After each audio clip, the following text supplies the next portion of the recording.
Deposit जे केलं जाईल कॅश लेजरला, ते डिपॉझिट ॲक्च्युली पेमेंट कुठलंही केलं जाईल बँके through, internet banking, credit card, debit card, NEFT, RTGS, ते पेमेंट ज्यावेळेस टॅक्स पेअर करतो. तर हे सगळे सोर्सेस काय, बँकेतनं पेमेंट जाण्याचे, बँकेतून पेमेंट जाईल.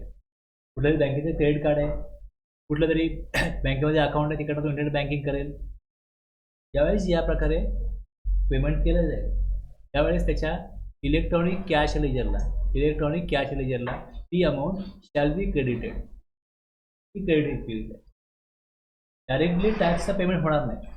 पहिल्यांदा काय होईल, टॅक्सचं पेमेंट करण्याकरता जे पेमेंट बँके थ्रू तो करेल आणि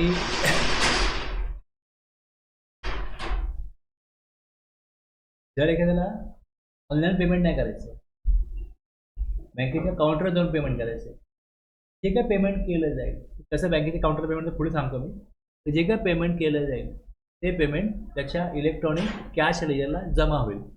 तर मी ते काल दाखवलं होतं त्याप्रकारे पहिले ते कॅश लेजरला जमा होईल. इथे काय दिसतं, क्रेडिटेड, शॅल बी क्रेडिटेड. याचा रूल 87 प्रमाणे याचं इकडे इलेक्ट्रॉनिक कॅश लेजर मेंटेन केलं जातं. त्याला PMT-05 असं नाव आहे. PMT-05 electronic cash ledger.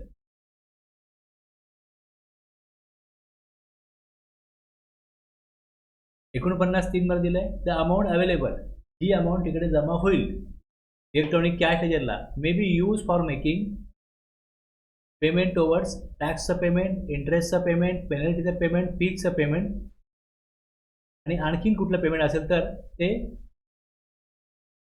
केलं जाईल. रूल 87 जर बघायचं म्हटलं तर रूल 87 मध्ये maintenance of electronic cash ledger PMT-05 मध्ये सेक्शन 49(1) मध्ये सांगितल्याप्रमाणे फॉर्म GST PMT-05 मध्ये प्रत्येक पर्सनचं इलेक्ट्रॉनिक कॅश लेजर हे मेंटेन केलं जातं, ज्याचा उपयोग लायबिलिटी असेल टॅक्सची, इंटरेस्टची, लेट फीज, पेनल्टी हे पे करण्याकरता केलं जातं. जमा होईल तेव्हा तिकडे दाखवेल क्रेडिट आणि ज्यावेळेस ते वापरलं जाईल लायबिलिटी पेमेंट करणार तेव्हा इथे येईल डेबिटिंग. कॅश लेजरला केव्हा अमाऊंट जमा झाली आणि केव्हा जमा झालेली अमाऊंट लायबिलिटी पे करण्याकरता वापरली गेली ही डेट तिथे आपल्याला दिसते.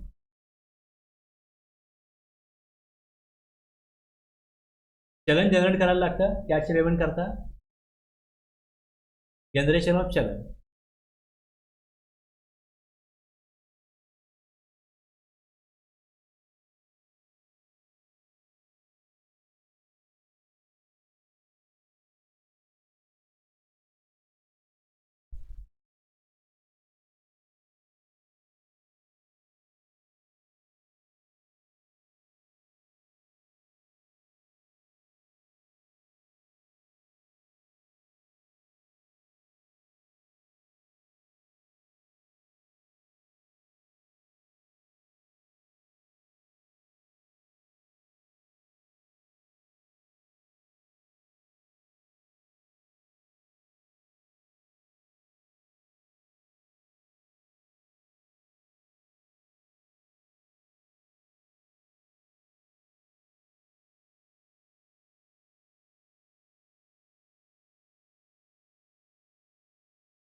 ते दिसते क्रेडिट चलन, ते पण क्रेडिट चलन आहे.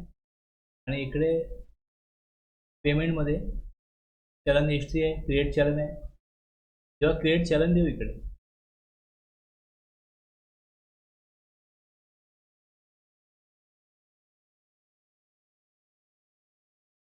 एनी अदर पेमेंट प्रोसीड त्या प्रकारे चलन येईल. आता खाली असं आहे E payment over the counter NEFT RTGS. E payment जर केलं तर पुढे जाऊन ई पेमेंट वरती मी अमाऊंट टाकेन,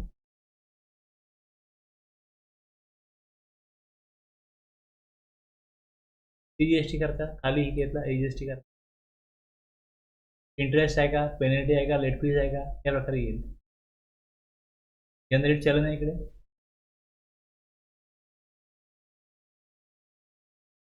आता हे चलन जनरेट झालं. पुढे नेट बँकिंग कुठल्या बँकेतनं करायचं? हे ऑथराइज बँक आहे. हे ऑथराइज बँक आहे. क्रेडिट डेबिट कार्ड दिलं तर इथे चूज करायचं Kotak Mahindra bank limited. Bhim UPI आहे. गव्हर्नमेंटचं अकाउंट इकडे ती अमाऊंट जमा होईल. नेट बँकिंग इकडनं मला पेमेंट करायचं आहे, जमा कुठे होईल हे बघण्याची गरज नाही. UPI साठी इथे सिलेक्ट करायचं कोटक महिंद्रावर.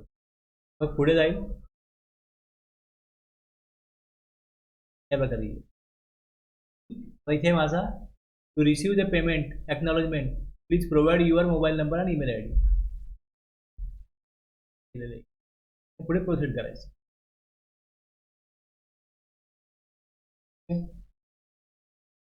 हाच ऑप्शन आहे तो कोटकचा. हे माझ्या म्हणजे माझं मी जे काय माझं अकाउंट आहे ते कुठे आहे ते बघायचं नाही इकडे. बाकीच्या ऑप्शनला कसं आहे इकडे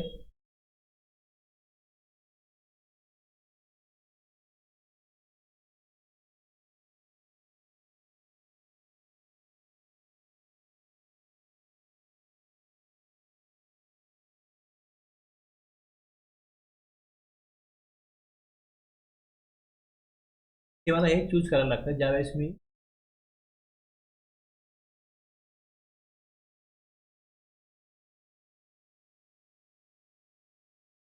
नेट बँकिंग वगैरे करतो. माझं अकाउंट कुठल्या बँकेत आहे ते बघायला लागतं मला.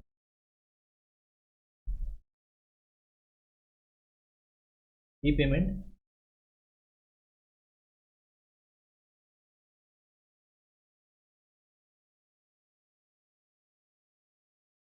मग इकडे मला बँकेचं अकाउंट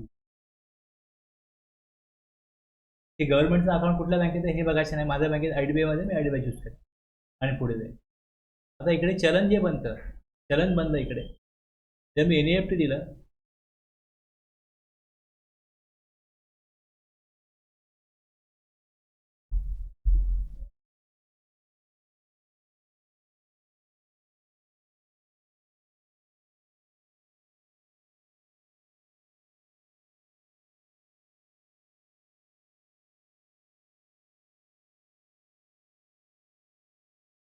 ओव्हर द काउंटर दिलं NEFT दिलं.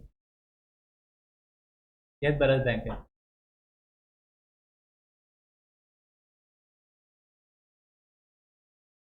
यात कोऑपरेटिव्ह बँक वगैरे बऱ्याच आहे.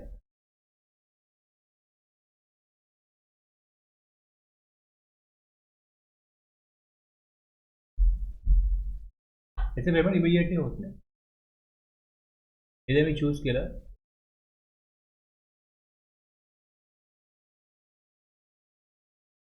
जनरेट चलन जनरेट होतं. डाउनलोड करायचं.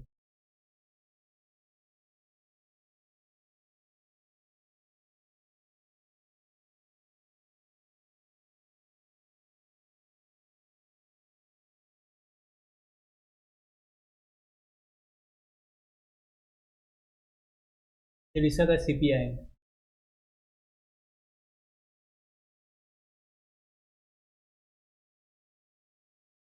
एक्सपायरी डेट दिसते इकडे. जनरेट कधी केलं 15 दिवस ह्याची व्हॅलिडिटी राहील. 15 दिवसानंतर त्यानंतर हे एक्सपायर. आता हे चलन जनरेट झाल्यानंतर हे बँकेत घेऊन जायचं. बँक पुढची प्रोसेस करेल आणि जी अमाऊंट त्यात दिलेली आहे ती मग अकाउंटला जमा होईल. पण ही प्रोसेस करायला जर टॅक्सपेअरनी 15 दिवसापेक्षा जास्त कालावधी लावला तर ह्या चलनाचा काही उपयोग होणार. हे चलन जिथे एक्सपायर होईल.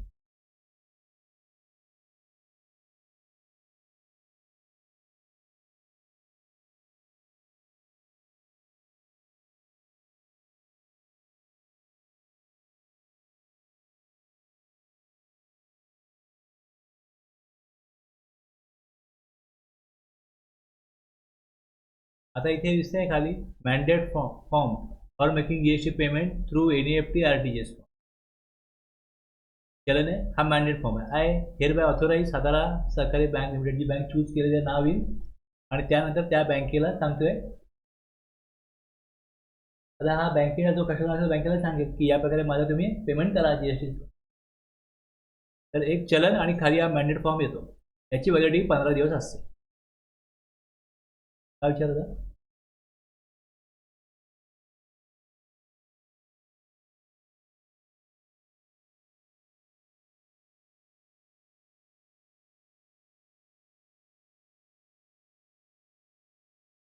ती बँक चूज केली ती येईल ना इकडे.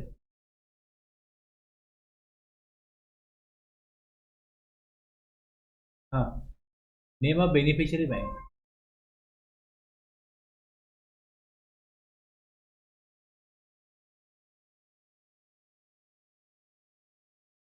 या प्रकारे काय होईल, एक मॅन्डेट फॉर्म आहे आणि हे चलन आहे. याची व्हॅलिडिटी 15 दिवस आहे. आता आपण बघतोय रूल 87(2) आहे, याच्यामध्ये दिले पेमेंट चलन सी रूल 87(2), त्यामध्ये याचा उल्लेख येईल. BMT 06 आहे.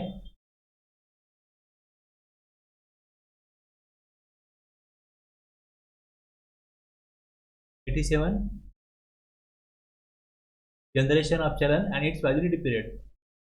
Any person or person on its behalf shall generate a challan in form GST PMT 06 on the common portal and enter the details of the amount to be deposited by him towards tax, interest, penalty, fees, any other payment, provided that the challan in form GST PMT 06 generated at the common portal shall be valid for a period of 15 days.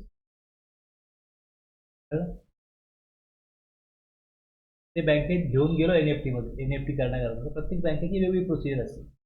कुठली bank check मागते, कुठली bank एका फॉर्मवर सही मागते, ते मला माहित नाही कसं काय आहे प्रत्येक कुठल्या बँकेचं काय ते प्रत्येक बँकेची प्रोसिजर बँक सांगते. फक्त एक टॅक्स फाईलला करायचं काय, बँक तुम्ही चूज करा, बँकेत ते घेऊन.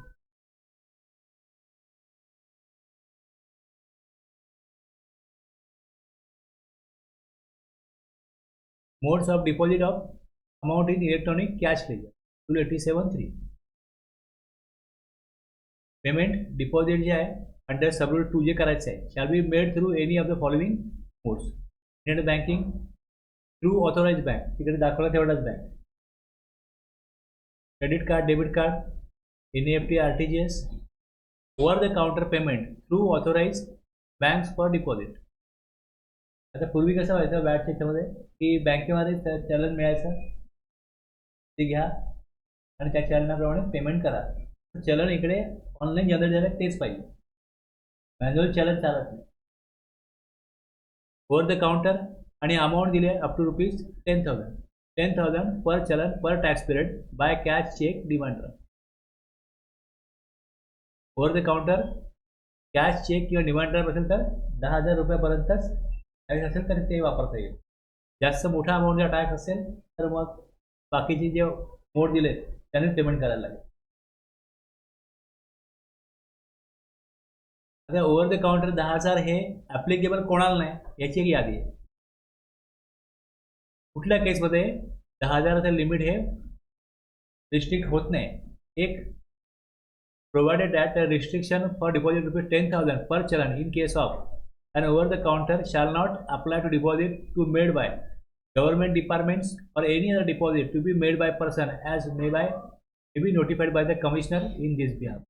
Proper officer or any other officer authorized to recover outstanding dues from any person, whether registered or not, including recovery made through attachment, sale of immovable property. तुम्ही डिमांड रिकव्हरीमध्ये बघाल तर एखाद्याला डिमांड रेज केलं आहे आणि डिमांड कन्फर्म झालं, त्याने accept केलं, हां मी एवढं करणं लागतो, आणि जर त्यानंतर पण टॅक्सपेअरनी कुठली अपील नाही केलं, काही नाही केलं, त्या अर्थ काय होतं, तो आपला ॲक्सेप्ट करतो. त्याच्यावरती रिकव्हरी प्रोसिडिंग केली जाईल. मग अटॅचमेंट आहे, त्याची प्रॉपर्टी ती सेल केली जाईल, त्यातून जे पैसे येतील कॅशमध्ये येऊ कसे येऊ, ते 10,000च्या वरती असले तरी प्रॉपर ऑफिसर किंवा प्रॉपर ऑफिसरने ज्याला ऑथोराईज केलं आहे तो ऑफिसर ते बँकेच्या अकाउंटला कॅशमध्ये जमा करू शकतो. पण त्याला 10,000चं लिमिट जे आहे त्याचं रिस्ट्रिक्शन जे आहे, मर्यादा जी आहे ती लागू होणार नाही. Proper officer or any other officer authorized for the amounts collected by way of by check, cash check, demand draft during any investigation or enforcement activity or any ad hoc default. Departmental कुठल्या procedure असतील त्यामध्ये त्याची कुठली कारवाई झाली असेल तर त्याच्यामधनं कॅश जमा झाली ती बँकेत डिपॉझिट करा. त्याला कुठल्याही प्रकारे कॅश किती आहे काय हे बघितलं जाणार नाही. डिपॉझिट करायचं हे मर्यादा घातली गेलेली नाही. जी मर्यादा आहे ती टॅक्सपेअरसाठी आहे. ओव्हर द काउंटर जे नॉर्मल टॅक्स पेमेंट जेव्हा टॅक्सपेअर करेल तेव्हा अप टू ₹3,000 असेल तरच over the counter per challan per tax period एका टॅक्स पिरियड करता एका चलनामध्ये 10,000पेक्षा जास्त अमाऊंट असायला पाहिजे. अप टू 10,000 हे लिमिट दिलेलं आहे. ते छोट्या व्यापाऱ्यांकरता जो टॅक्स पे करायचा आहे ते ओव्हर द काउंटर पे करू शकतात. छोट्या शहरांमध्ये तिकडे छोटे व्यापारी असतील त्यांच्याकडे अशी व्यवस्था नसेल ऑनलाईन पेमेंट करायचं तर त्यांच्याकरता ओव्हर द काउंटर पेमेंट होऊ शकेल.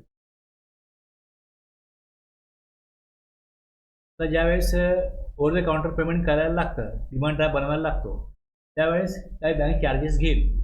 तर एक्सप्रेशन दिलं इकडे for the purposes of this sub rule it is hereby clarified that for making payment of any amount indicated in the challan the commission if any payable in the respect of such payment shall be borne by the person making such payment. त्याचा जो भार आहे कुठलाही extra अमाऊंटचा तो टॅक्सपेअरवरच राहील.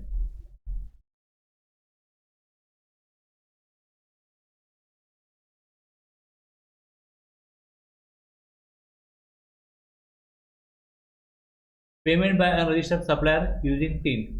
Any payment required to be made by a person who is not registered under the Act shall be made on the basis of temporary identification number generated through the common pay.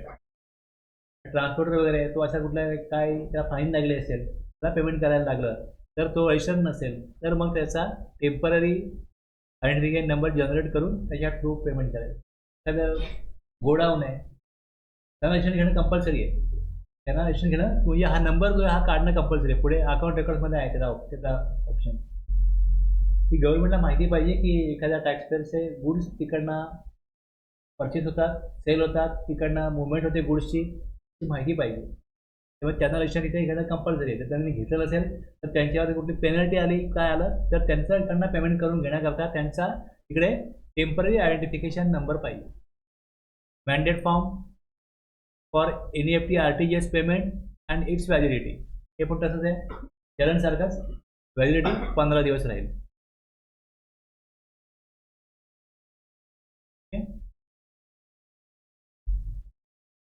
पण बघितलं NEFT RTGS करता तिथे option दिलाय mandate form shall be generated along with challan on the common portal and the same shall be submitted to the bank from where the payment is to be made. त्याची validity 15 दिवस राहील. On successful credit of the amount to be concern government amount maintain in the authorise bank. आता पहिल्यांदा आपण जेव्हा बघितलं हा चलन बनलं त्याचं पेमेंट झालं हा इकडे CPI नाही त्या पोर्टलला किती चलन बनलं त्याचा नंबर किती आहे आणि बँकेतनं ॲक्च्युअलमध्ये पेमेंट झालं जेव्हा बँकेतनं ॲक्च्युअलमध्ये पेमेंट होईल तेव्हा तिकडे चलन आयडेंटिफिकेशन नंबर CI जनरेट होईल. बँके थ्रू पेमेंट झालं किती ते त्या CI वरून कळतं. CI shall be generated by collecting bank and the same shall B indicated in the चलन. तो चलनावरती असेल.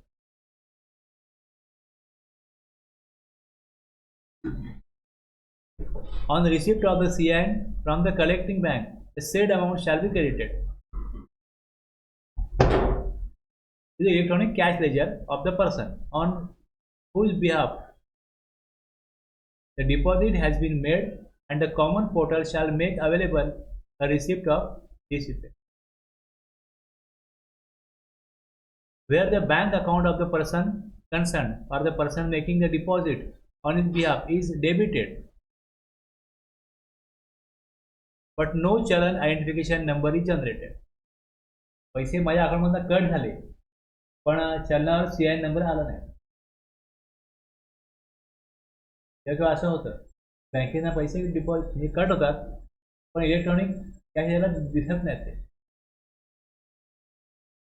प्रोसेस कशी आहे की मी जसं बँकेचा पेमेंट करतो इमिजिएट बँक तिकडे काय करतं, CIN जनरेट करतं आणि तो CIN जो आहे तो त्या चलनावर दिसतो आणि इलेक्ट्रॉनिक कॅशियरला अमाऊंट दिसते. पण काय टेक्निकल प्रॉब्लेम झाला तर चलनावरती अमाऊंट माझ्या अकाउंटमधून कट होते, पण no challan identification number is generated but not communicated to the common portal. चलन बनतं, पैसे जातात इकडे, आयदर CIN जनरेट होईल किंवा होणार नाही. तर जरी जनरेट झाला तरी कॉमन पोर्टलवरती ती अमाऊंट दिसणार नाही. असं झालं तर मे third person may represent electronically from GST PMT 07 through the common portal to the bank or electronic gateway through which the deposit was initiated. तो फॉर्म भरला. ॲक्च्युली असं जेव्हा होतं तेव्हा बँक सांगितली 24 तास थांबा, कॉमन पोर्टल सांगणं 24 तास थांबा, ती अमाऊंट तुमच्या अकाउंटला रिफ्लेक्ट होईल.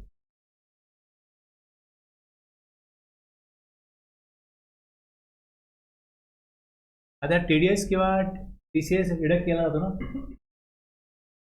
Any amount deducted under section 51 or collected under section 52 and claimed in by the registered taxable person. तर जेव्हा ही अमाऊंट डिडक्ट केली जाते तेव्हा तिकडे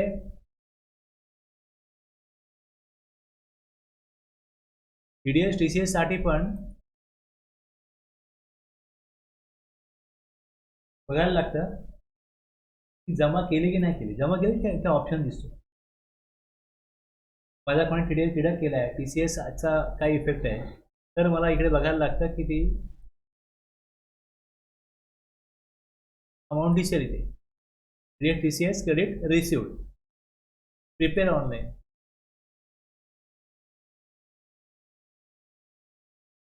इथे अमाऊंट दिसेल. इथे अमाऊंट दिसल्यानंतर मला तो क्लेम घ्यायला लागतो. क्लेम घ्यायचा आहे म्हणजे परत इथे काय पाहिजे, अप्रुव्हल पाहिजे टॅक्सपेअरचा, म्हणून प्रोसेस टू फाईल येतं. इथे अमाऊंट दिसते आणि त्यानंतर पुढे ते प्रोसेस झाल्यानंतर ही आता क्लेमिंग करण्याची प्रोसेस आहे.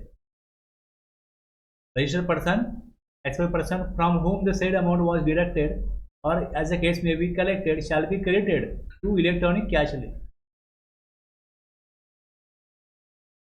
क्लेम करणं गरजेचं आहे. क्लेम केल्यानंतर ही प्रोसेस आहे क्लेम करण्याची. ती क्लेम केल्यानंतर ही अमाऊंट इलेक्ट्रॉनिक कॅश याला जमा होईल.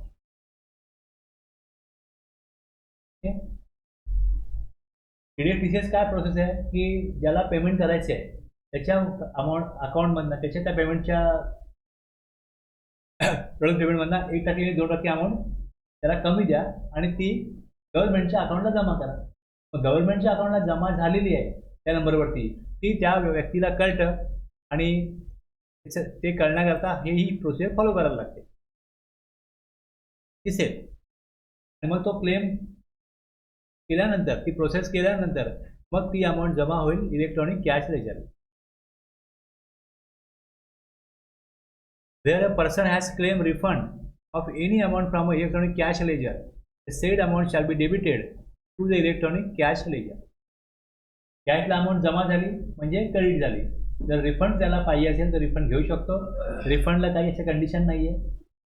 कॅश आहे, घ्या refund.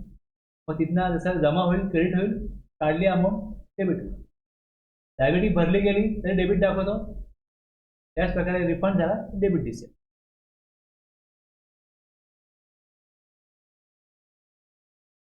If the refund so claimed is rejected either fully or partly, the amount debited, debit झाली ती पहिल्यांदा 87 हा जो रूल आहे 8710, ती अमाऊंट काय होईल परत तिकडे जमा होईल, क्रेडिट होईल. To the extent of rejection shall be credited to the electronic cash ledger by the proper officer by an order from GST PMT 0. Okay. आता एखाद्यावरती काय डिमांड वगैरे असेल आणि त्याच्या अकाउंटला कॅश असेल, तो रिफंड करता काय करेल, प्रोसेस करेल. पण त्याचा जर का रिफंड रिजेक्ट केला गेला की तुझी लायबिलिटी आहे, आम्ही तुला कॅश घेऊ देणार नाही, तर मग प्रॉपर ऑफिसर काय करेल, फॉर्म GST PMT 0 ती अमाऊंट जी तिथनं डेबिट झाली आहे ती परत तिथे क्रेडिट करेल. रिजेक्ट केला त्याची काय रिफंडचं रिक्वेस्ट आहे ती रिजेक्ट होईल.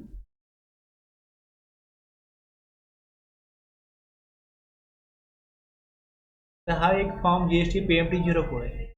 Registered person shall upon noticing any discrepancy in the electronic cash ledger. Electronic cash ledger असो, क्रेडिट लेजर असो, लायबिलिटी असो, तिकडे जर का मला काय अशा प्रकारे मी लायबिलिटी जेव्हा क्रेडिट बघतो तेव्हा वेगळी दिसते आणि लायबिलिटी एक्स्ट्रा वेगळी दिसते. क्रेडिट क्लेम वेगळं केलंय तिकडे वेगळं दिसतंय. याला म्हणतात काहीतरी चूक आहे, काहीतरी मिस्टेक आहे, डिस्क्रिपन्सी आहे. जर डिस्क्रिपन्सी कुठली दिसेल, नोटिसिंग एनी डिस्क्रिपन्सी, तर communicate the same to the officer exercising jurisdiction in the matter through the common portal form GST PMT 04.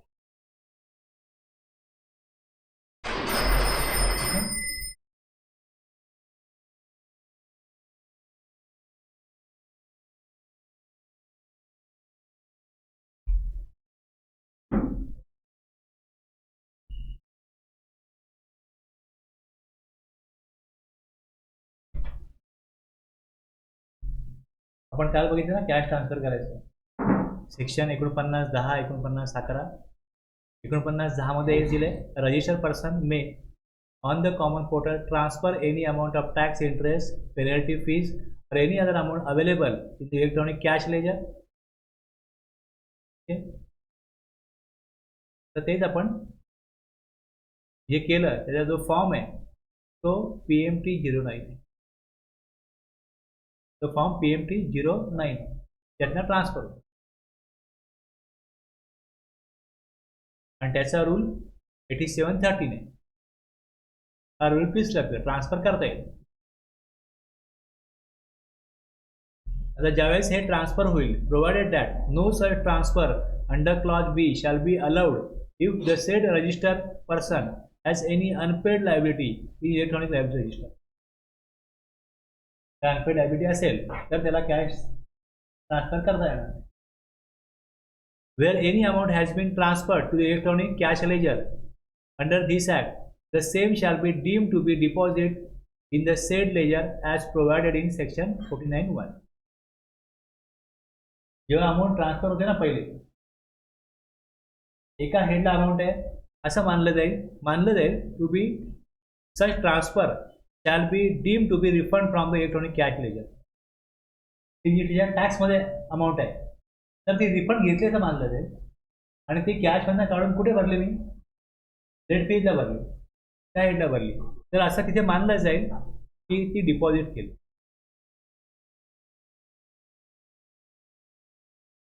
Cash असेल ना, तर कॅश काय हा अधिकार आहे टॅक्स पेअरचा की तो कॅश कधी रिफंड घेऊ शकतो. मग टॅक्सला कॅश होती ते टॅक्समधनं घेऊन CGST टॅक्समधनं घेऊन जर ती मी CGST फीजवर टाकतो किंवा LGST फीजवर पण टाकू शकतो, कुठे मी ते टाकतो त्यावेळेस ती पहिल्यांदा रिफंड घेतली असं मानलं जाईल आणि दुसऱ्यांदा ती दुसऱ्या हेडला डिपॉझिट केली असं समजलं जाईल. ही प्रोसिजर जर त्यापूर्वी काय करायला लागायचं, पहिले रिफंड घ्या, मग परत तुम्ही ऑनलाईन जा आणि ते जनरेट करा आणि ते अमाऊंट पे करा. मग तसंच त्यांनी ते ऑनलाईन ट्रान्सफरचा ऑप्शन दिला आहे की पहिल्या प्रोसेसमध्ये मानलं जातं की तुम्ही पहिले रिफंड घेतलेला आहे आणि हेड चेंज झाला का तिकडे डिपॉझिट केलं आहे असं मानलं जाईल.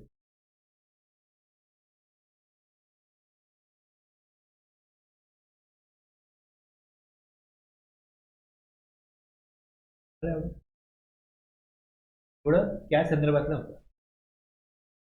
आता क्रेडिट आहे, 49(2), 49(4) हे क्रेडिटचे आहेत. सेम तसंच आहे, फक्त यात फरक असा आहे की ज्यावेळेस क्रेडिट लेजरला अमाऊंट असते, input tax credit as self assess in the रिटर्नमधनं क्लेम करतो टॅक्स पेअर की मला किती क्रेडिट पाहिजे, ते टू बीच आलेलं आहे, ते 3 बीच दिसतं, ऑटो कम्प्लीट होतं, त्यातनं एलिजिबल ITC तो क्लेम जो घेईल रिव्हर्सल करेल, ती अमाऊंट कुठे जाईल, इलेक्ट्रॉनिक क्रेडिट लेजरला जाईल. Shall be credited to electronic credit ledger in accordance with section 41 दिलं आहे.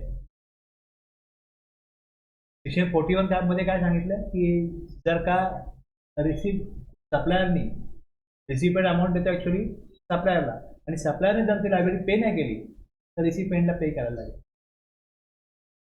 सेक्शन 41 मध्ये माहिती सांगितलं ना मी. रूल 86 प्रमाणे electronic the amount available in electronic cash credit ledger may be use for making any payment. आता एनी पेमेंट म्हटलं तर कसलं payment? Output tax, interest, fees, late fees वगैरे हे क्रेडिटने पे होत नाही. काय करता? Cash येतला.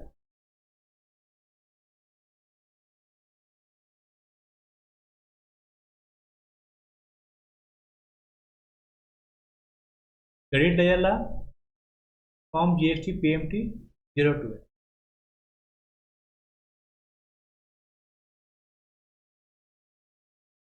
shall be maintained in form GST PMT 02.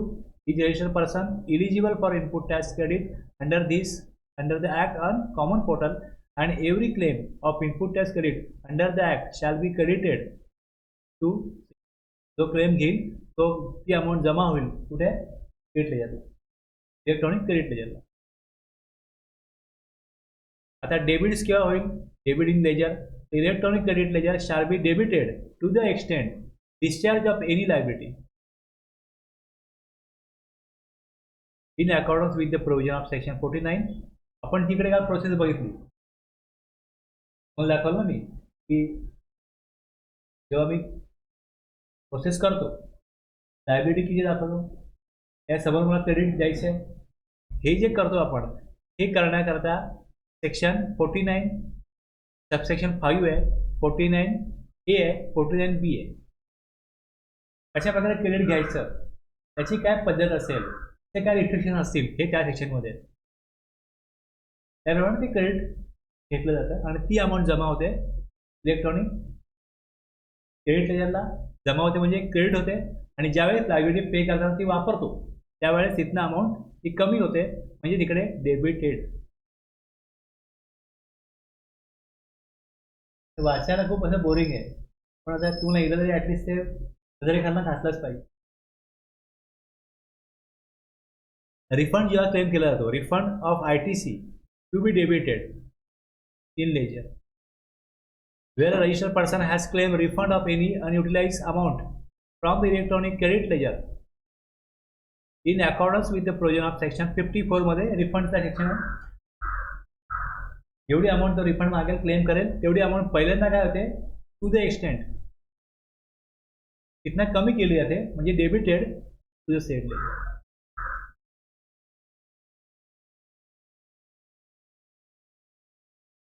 आता रिफंड जर रिजेक्ट केला प्रॉपर ऑफिसरनी तर काय होईल? जी अमाऊंट डेबिट केली जेवढी, if the refund is so far is rejected either fully or partly the amount debited under the sub rule 3. जेवढी अमाऊंट इथं कट केली त्यातनं जेवढा रिजेक्ट केला आहे तेवढी अमाऊंट परत काय होईल तिकडे जी डेबिट झाली आहे टू द एक्सटेंट ती अमाऊंट परत रिक्रेडिट केली जाईल. आणि रिक्रेडिट करण्याकरता PO काय करतो? फॉर्म GST PMT 03 म्हणजे ऑर्डर आहे की हे अमाऊंट एवढी रिजेक्ट केली ती परत तिकडे जमा होईल.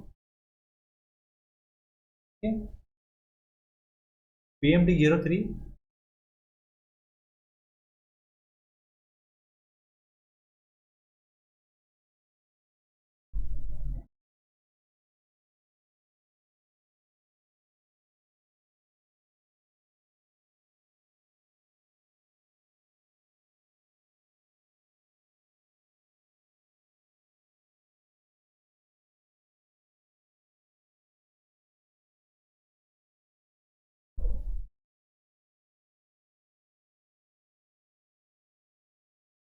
order for recredit and order for recredit of amount to cash or credit ledger on rejection of refund claim. आता बघतोय आपण रूल इथे 86 अगोदर बघितला, 87 11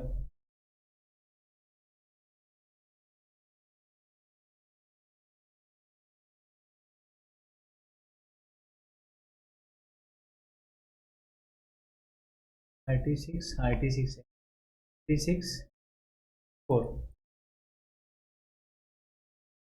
86 4 आहे बघा. where a registered person has a claim a refund of any amount paid as tax, wrongly paid, or paid in excess for which debit has been made from the electronic credit ledger, the said amount, if found admissible, shall be recredited to electronic credit ledger by the proper officer by an order made in Form GST PMT 03.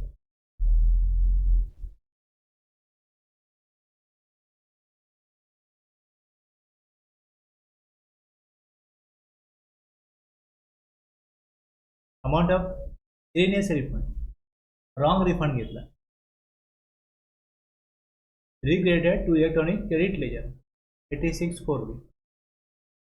आता याच्यामध्ये कसं होतं की ज्यावेळेस refund घेतला जातो तेव्हा refund क्रेडिटमधनं ती अमाऊंट पहिले काय होते, इथून डेबिट केली जाते, डेबिट केलेली अकाउंट बँकेमध्ये जाते. आता जर तो रॉंग रिफंड आहे तर तेवढी अमाऊंट परत त्याच्याकडनं टॅक्सपेअरकडनं परत मागवलं जाईल ना, की तुम्ही रॉंग रिफंड घेतला, पे करा. रॉंग रिफंड, एरियस रिफंड आहे, अमाऊंट जमा तिकडे होईल ती रिफंड करण्याकरता एक 54(3) आहे, 96(3) आहे.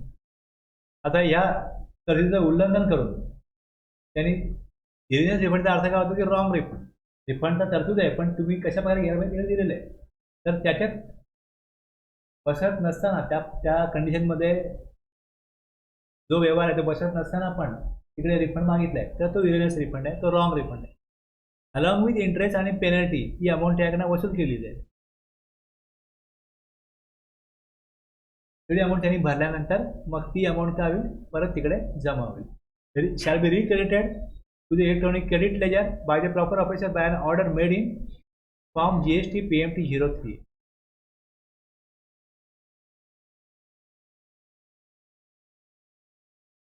No direct entry, save as provided in the provision of this chapter. No entry shall be made directly in the electronic credit ledger made under any circumstances. म्हणजे कुठल्या ना कुठल्या पद्धतीने तिथे क्रेडिटला अमाऊंट जमा होते, डायरेक्ट एंट्री होत नाही कुठली. आता इथे चलन हे जनरेट केलं, काही ऑर्डर जनरेट केली का अमाऊंट जमा झाली.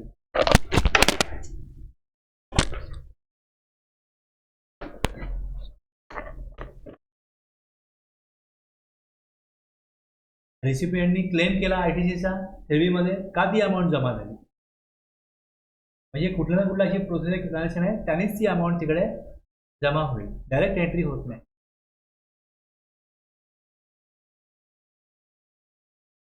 काही डिस्क्रिपन्सी सापडली पोर्टलला तर मग कम्युनिकेट करायचं आहे या form GST PMT 04.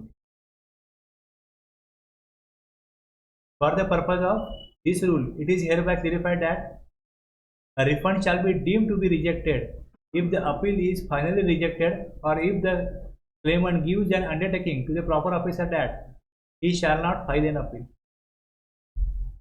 Okay. Deem rejection of a refund.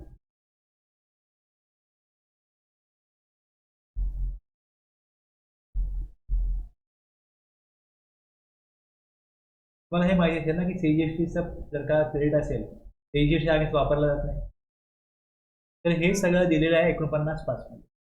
49(5) हा जो सबसेक्शन आहे यात दिलेलं आहे. कशा प्रकारे ITC याचं हेडिंगच काय बघा, manner of utilisation of amount in electronic credit ledger. Electronic credit लेजरला अमाऊंट असेल,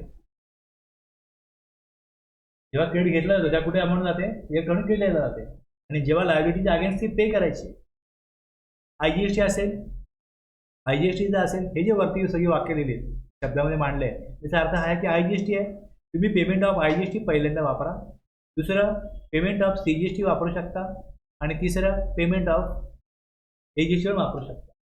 IGST क्रेडिट जे आहे cannot be utilise for payment of interest penalty fees, त्याकरता येणार नाही.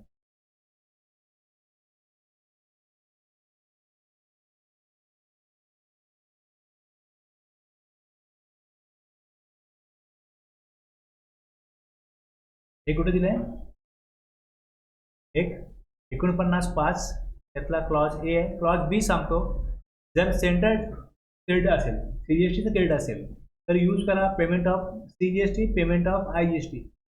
आता हे पेमेंट ऑफ एजीएसटी किंवा डीजीएसटी होणार नाही, हे 49(5) मध्ये दिले की the central tax shall not be utilise towards payment of state tax or union territory tax. आणि F मध्ये दिले स्टेट टॅक्स असेल किंवा युनियन टेरिटरी टॅक्स असेल shall not be utilise toward payment of central tax.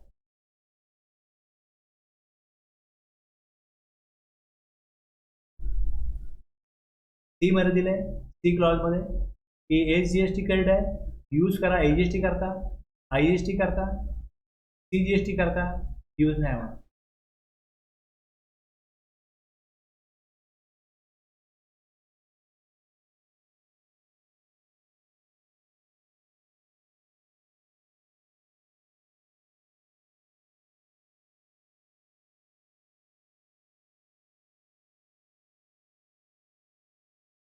आता यात कसं आहे की इथे एक provision provided that the input tax credit on account of state tax SGST shall be utilise towards payment of integrated tax IGST only where the balance of the input tax credit on account of central tax CGST is not available for payment of integrated tax I.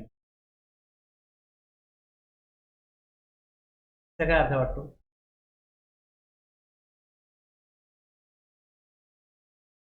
समजा इथे payment करायचं आहे, आयची liability आहे 10,000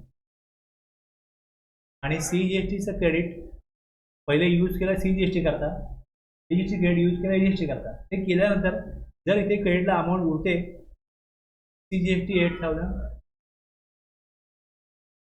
AGST 8,000 एवढं balance शिल्लक आहे. IGST liability आहे 10,000. हे पे करण्याकरता सीजीएसटीचे हे 8,000 आहेत, हे संपूर्ण वापरले जावे. त्यानंतर जर गरज असेल तर यातले 2,000 एजीएसटीचे मग द्यावे. पण असं करता येणार नाही की 4,000 सीजीएसटी मधनं घ्या, 4,000 एजीएसटी मधनं घ्या, दोन्हीचा बॅलन्स सेम राहील. असा चॉईस प्रोव्हिजन काय सांगतो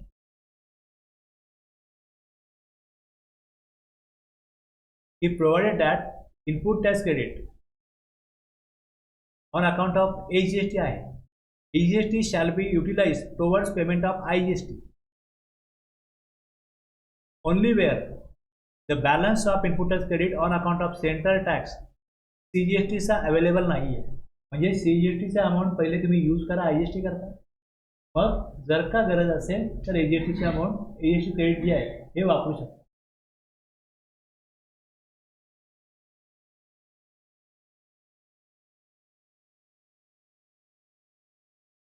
ते युडीएसटी खाता पण तसंच आहे. हे एवढं 49(5) मध्ये ABCD EF जे बघितले आपण ते पहिल्यापासून होते. आता इथे हे जे आयजीएसटी क्रेडिट आहे हे कसं वापरावं? The central tax CGST shall first be utilized towards payment of CGST and then amount remaining, if any, made utilized towards payment of IGST. असं आहे. आयजीएसटी क्रेडिट असेल ते मी वापरू शकतो कुठेही. पेमेंट ऑफ आयजीएसटी घ्या, पेमेंट ऑफ सीजीएसटी घ्या, payment of AGST घ्या, हे वापरू शकतो. ओके. आता जर माझ्याकडे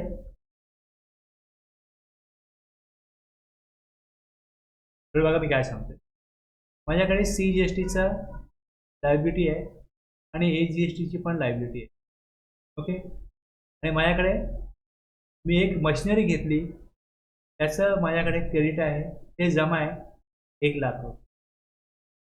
जी मी घेतली वेगळ्या राज्यामधनं आयजीएसटी माझ्याकडे क्रेडिट आहे. मला सीजीएसटी लायबिलिटी आली 5,000, एजीएसटी लायबिलिटी आली 5,000. ही माझी लायबिलिटी आली समजा इन द मंथ ऑफ जानेवारीतलं माझं जे क्रेडिट आहे सीजीएसटीचं ते 1,000 आहे, एजीएसटीचं 1,000 आहे. ओके. हे माझं क्रेडिट आहे सीजीएसटीचं आणि एजीएसटीचं.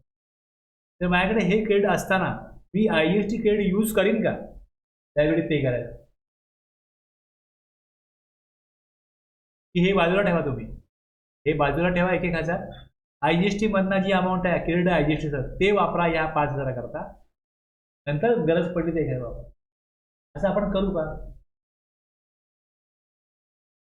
तुम्हाला चॉईस आहे ना, तुम्ही जे परचेस केलं 1,000 CGST क्रेडिट आहे, 1,000 IGST क्रेडिट आहे, ते तुम्ही पहिले यूज करा. मग या इथे जी अमाऊंट जमा असेल 10,000 आहे, 1 लाखाची काय अमाऊंट आहे, मग तुम्ही त्यातनं इथे काय कराल, हे 4,000 घ्या. मग IGST मध्ये तेवढी अमाऊंट कमी होईल. असं नॉर्मली लोक करत होते. की आपल्याकडे IGST क्रेडिट पडू नये, आपण या महिन्यात CGST AGST आला ते बाजूला ठेवा आणि IGST घ्या. असं होत नव्हतं. सगळे लोक असं करत नव्हते.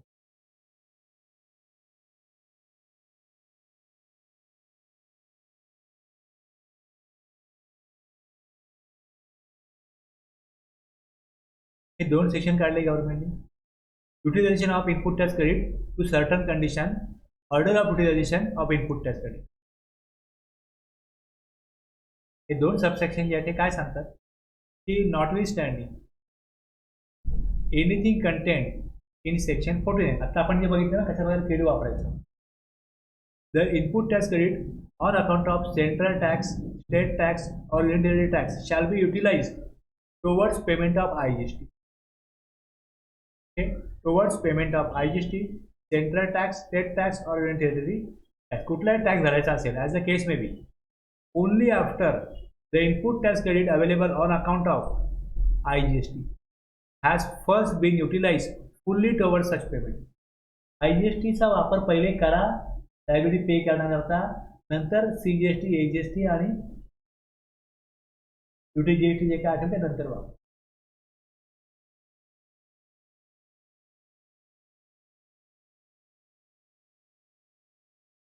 ओके. आता 49B मध्ये काय सांगितलं, notwithstanding anything contain in this chapter and subject to the provision of section 49(5)E. Subject to the काय म्हटलंय, 49(5) आणि 49(5)F मध्ये CGST AGST क्रॉस युटिलाइज होणार नाही. त्या प्रोव्हिजनला काही ह्यांनी या तरतुदींनी काही धक्का लागत नाही, की त्याप्रमाणे आपल्याकडे होईल. The government on recommendations of the council prescribe rule 88A आणला त्यांनी.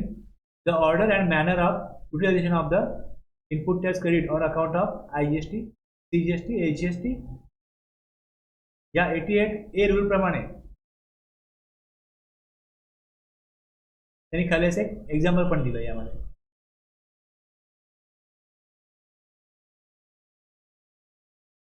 आउटपुट लायबिलिटी किती आहे on account of IGST. Output liability किती आहे, output liability on account of state tax किती आहे.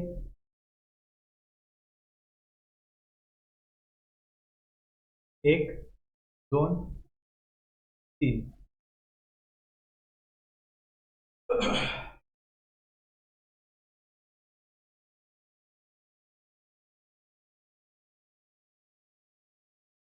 पहिल्यांदा काय करायचं, IGST यूज करा ऑन अकाउंट ऑफ IGST. नंतर output liability on account of central tax in any order and in any proportion. Input tax credit, मग तिसरी step, input tax credit on account of IGST tax to be completely exhausted mandatory. आता इथे example त्याने दिलं. Output liability किती आहे, 1,000. Input tax credit किती आहे, 1,300. याच्यामध्ये IGST मध्ये या 1,000च्या आगे ह्यातले 1,000 पे केले तर 300 होतील ना. सेंट्रल टॅक्स मध्ये लायबिलिटी किती आहे, 300. यातले 300 जे आहेत हे पहिले युटिलाइज झाले पाहिजेत, हे संपले पाहिजे. या एक्झाम्पल प्रमाणे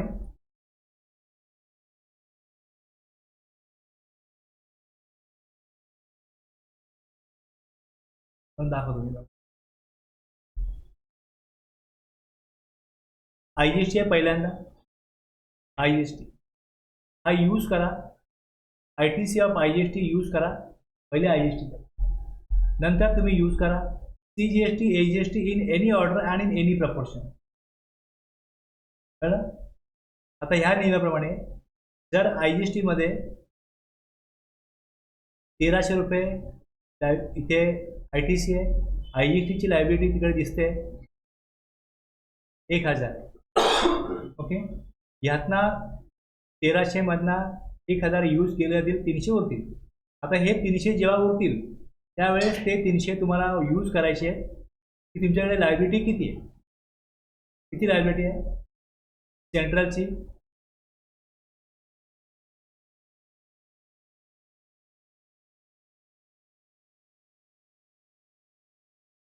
तीनशे आहे ना इकडे, स्टेटची पण 300 आहे, एकूण लायबिलिटी 1600 आहे. एकूण लायबिलिटी 1600 आहे आणि ITC किती आहे 1700 आहे ना. म्हणजे इथे कॅश लागणार नाहीये. पण IGST जो आहे हा 100 उरता कामा नये. 1600 मधून 1600 गेले तर IGST इथे 100 आता 300 राहिले. तुम्ही काय कराल, ह्या 300 करता हे 200 आहेत, हे 200 आहेत, हे ते 100 घेणं, IGST 100 उरेल. तसं नाही व्हायला पाहिजे.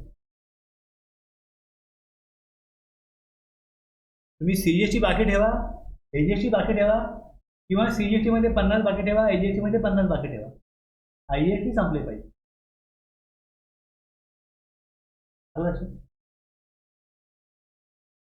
IGST संपवायचं आहे. इकडे यूज केले 200 सेंट्रल टॅक्स, त्यातनं central tax 100, balance of input tax credit 100 आणि डिस्चार्ज ऑफ लायबिलिटी स्टेटची 200. ही इकडे 1000, इकडे 100, इकडे 200. 1000 पे केले IGST मधनं, हे 200 पे केले, 100 पे केले, 300 झाले. हे बॅलन्स इनपुट टॅक्स क्रेडिट उरला किती,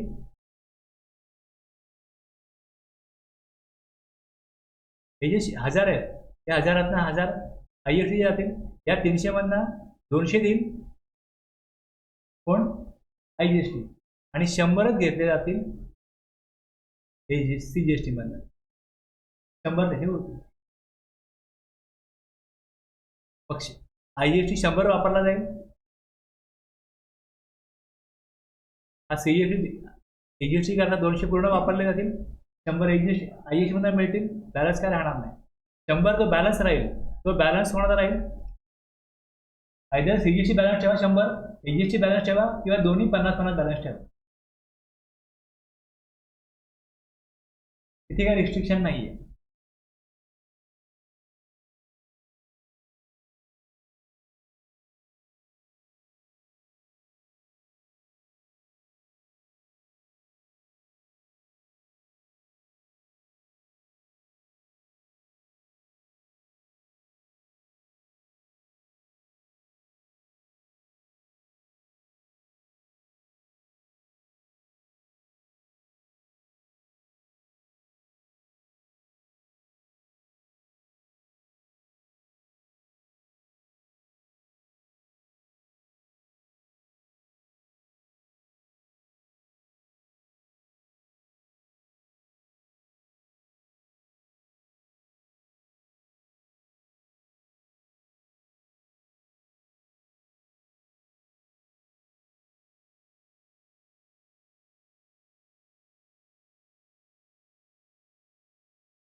हे दिसतंय इकडे, ही अमाऊंट आली. IGST दिसतोय इकडे 1170. आता IGSTचं क्रेडिट आहे, हे कसं वापरावं. 1170 सगळे वापरले पहिले CGST करता, नंतर यूज केले AGST 400. आता जर ही अमाऊंट 400 जास्त असती, ही जी अमाऊंट 404 आहे ना, ही समजा 5,000 असतील तर इकडे 4,104 अशी पूर्ण अमाऊंट घेतली गेली असती आणि हे 400 जे आहे हे वापरलेच गेले नसते. लक्षात. आणि समजा माझ्याकडे 8,000 आहे IGSTचे, तर मी इथे 4,000 वापरू शकतो CGST करता. 8,000 आहे, 4,000 वापरू शकतो. क्रेडिट कर. 8,000 IGST क्रेडिट असेल तर मला असं करता येईल. कळलं? जरी माझ्याकडे CGST मध्ये पण समजा 5,000 रुपये असतील तरी ते वापरायचे नाही, IGSTच वापरा पाहिजे. लक्षात. अमाऊंट किती कमी पडली? 104 कमी पडली, तर मी 104 घेऊ शकतो. मग त्या प्रकारे 104 घेऊ शकतो. त्यामधनं जनरल टॅक्स इथे कमी पडतात मला 104, ते मी घेऊ शकतो.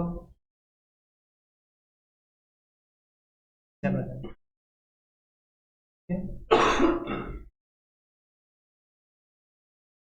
संपूर्ण 4,104 IGST मधनं भरा, उरलेली अमाऊंट इकडे CGST ला घ्या, असं पोर्टल करतो. पोर्टल असं करतो. पोर्टलचं प्रोग्रामिंग असं आहे की जे काय IGST आहे तर मी इकडनं जे मला काढून दाखवलं त्यावेळेस जे IGST क्रेडिट होतं ते डायरेक्टली सगळं ह्यात टाकतो. तो डिस्ट्रीब्यूट नाही करत. IGST क्रेडिट आहे सगळं CGST मध्ये टाकतो.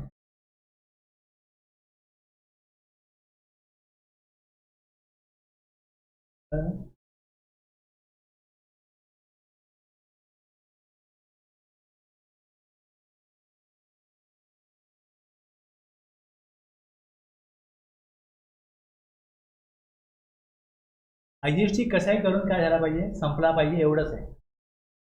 IGST पहिल्यांदा यूज करा IGST करता, मग यूज करा CGST किंवा IGST करता in any order and in any proportion. एवढा अर्थ कळला. जर ITC ऑफ IGST नील झाला असेल तर मग CGST करता तुम्ही CGST वापरा. IGST संपला पाहिजे, दोन्हीमध्ये वापरला गेला पाहिजे, CGST मध्ये IGST मध्ये, आणि त्यानंतर ITC ऑफ CGST वापरा, CGST करा. ओके. आणि समजा माझ्याकडे IGST लायबिलिटी जी आहे ही पे करायला IGSTच्या लायबिलिटी ITC नाही, तर मी काय करीन, CGST मधनं पहिले CGST पे करीन, मग CGST मधनं IGST वापरू शकतो. तसंच AGST मधनं AGST पे करीन आणि AGST मधनं IGST पण पे केला जाऊ शकतो. पण कंडिशन काय की CGST पहिले सगळा संपला पाहिजे, IGST करता मगच वापरता येईल AGST. कळलं? जर CGST शिल्लक राहतो IGST पे करताना तर AGST वापरता येणार नाही. आता हे सगळं प्रोग्रामिंग पोर्टलला केलेलं आहे. पूर्वी तसं नव्हतं. पूर्वी मॅन्युअली टाकायला लागायचं, ऑटो पॉप्युलेट होत नव्हतं. आता ह्या नियमाप्रमाणे त्यांनी लॉक केलंय, ते होतच नाही. IGST मी कसाही वापरू शकतो, पण जर CGST शिल्लक आहे आणि मी AGST वापरायला गेलो IGSTच्या अगेन्स्ट, तो घेत नाही. एवढं की AGST संपव.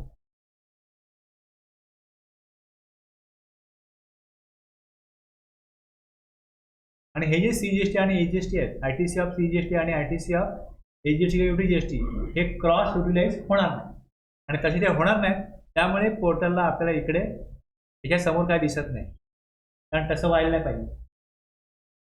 त्यामुळे इथे अमाऊंट टाकताच येत नाही. असंच प्रोग्रामिंग केलं. म्हणजे ज्यांनी जे रूल बनवले त्याप्रमाणे सेटअप करता येतो.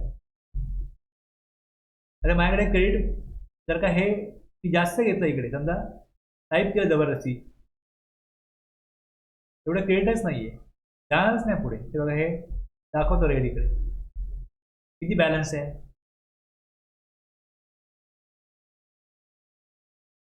जाणारच नाही पुढे.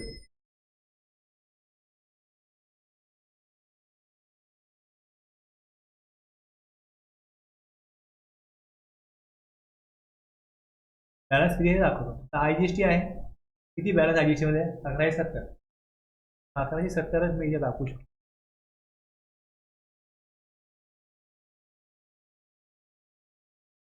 बॅलन्स झिरो होईल. आणि मग ही अमाऊंट मला पहिले वर दिसते इकडे किती बॅलन्स आहे. कळलं?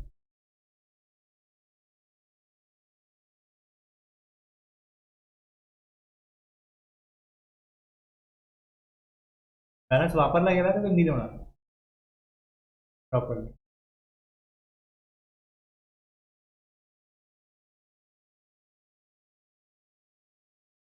थांबूया इथे, ब्रेक घेऊया.